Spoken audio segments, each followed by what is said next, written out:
You ended this song saying, He's always at my side.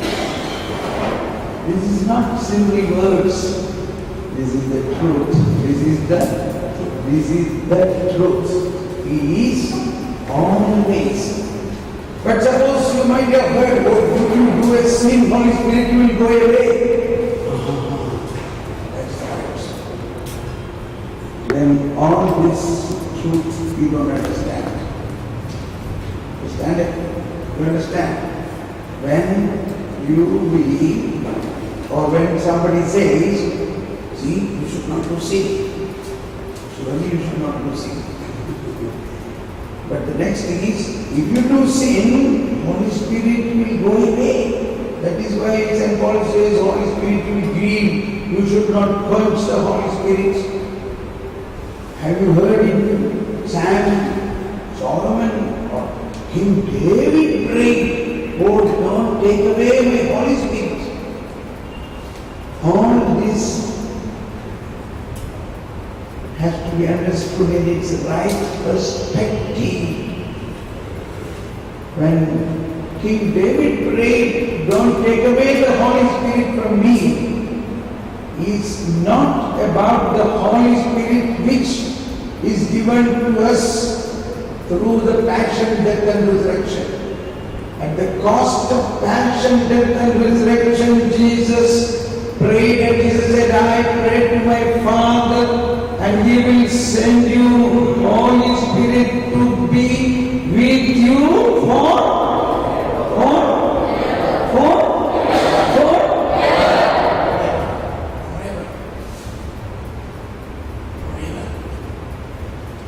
this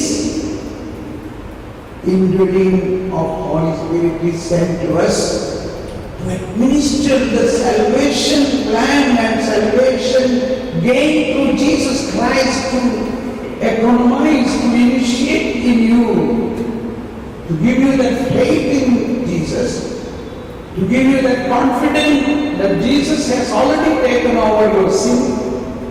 And whenever, still if you commit a sin, Holy Spirit will run, not out, but inside, to make you repent about it, to give you a sense of sin, and lead you to repentance, lead you to confession, lead you to forgiveness, and to communicate the forgiving love of the Father into your heart, and reconcile you, and everything is set right. This is the principal work of the Holy Spirit. So if when you do sin, if this Holy Spirit go away, how can all these things happen? Simple logic. What for the Holy Spirit is given to us? To make us holy. To make us holy. Then why it is said in the Psalms? So all this is, we remember yesterday we read Chronos and Kairos. And when King David prayed, at that time the Holy Spirit which gives the salvation plan was not yet come. That came only through Jesus. Jesus had not come at that time. Then what about David prayed? David is worried about his kingship. Kingdom or king of Israel was an office not from the people. It is an office from God. And God used to send prophets to anoint that person with the oil and anoint so that the Holy Spirit, so that a king is anointed. And so a king is appointed by God directly. And when he becomes king, he should not think I can do whatever I want. The king should do only what God says he will do.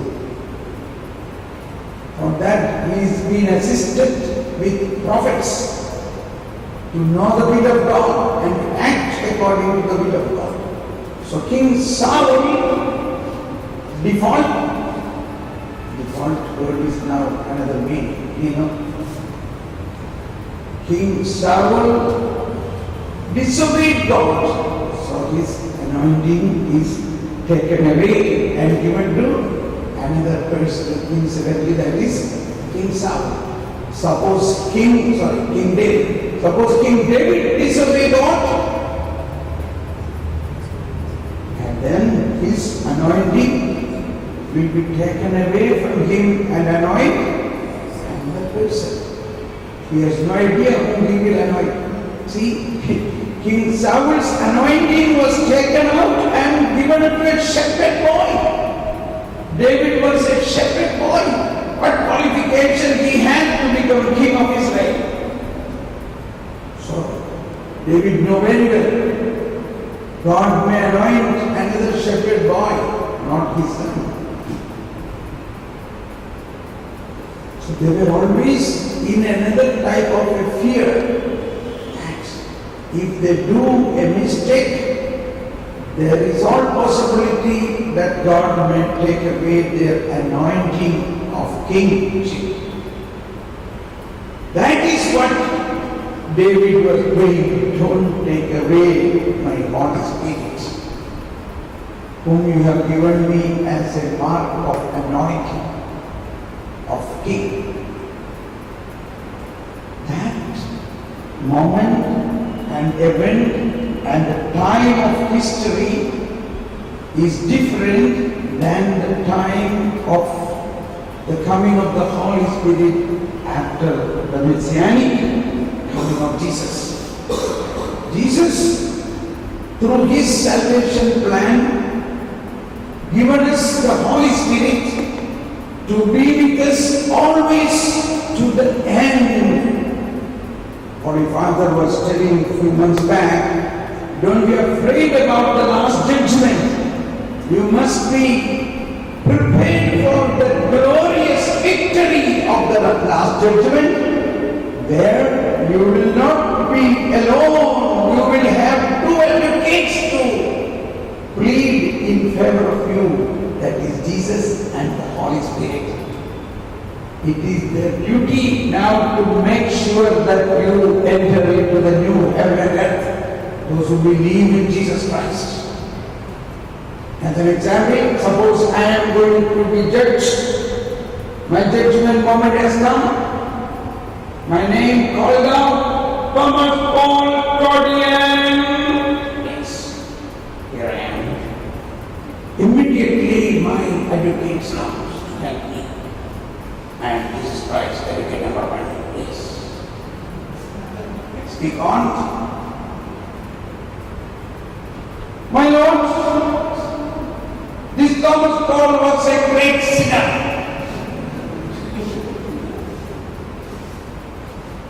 But I took away all his sin upon the cross, and I already gave atonement for the sins that he believes.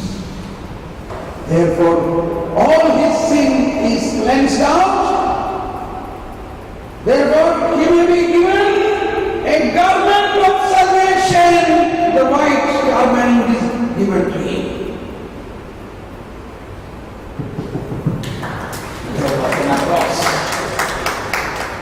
No sooner came running Holy Spirit. I am advocate number 2. This Thomas Paul, when he used to use all the charisms of the Holy Spirit, and he has done a lot of work for the kingdom of God. He gained many souls for the kingdom. Therefore, he must be given a crown and a gold medal.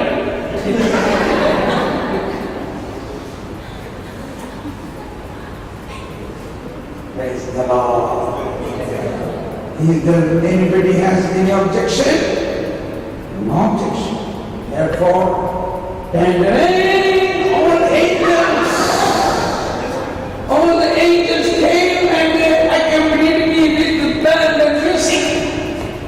Malayalam, I sing a piece of Psalm 45. Psalm 45 says, Rajakumari Sornakasha Udayana Chati Andapuranil Irikkunnu Varnachabalamaya Angiyani Chavale Rajasanidhileke Adirikkunnu.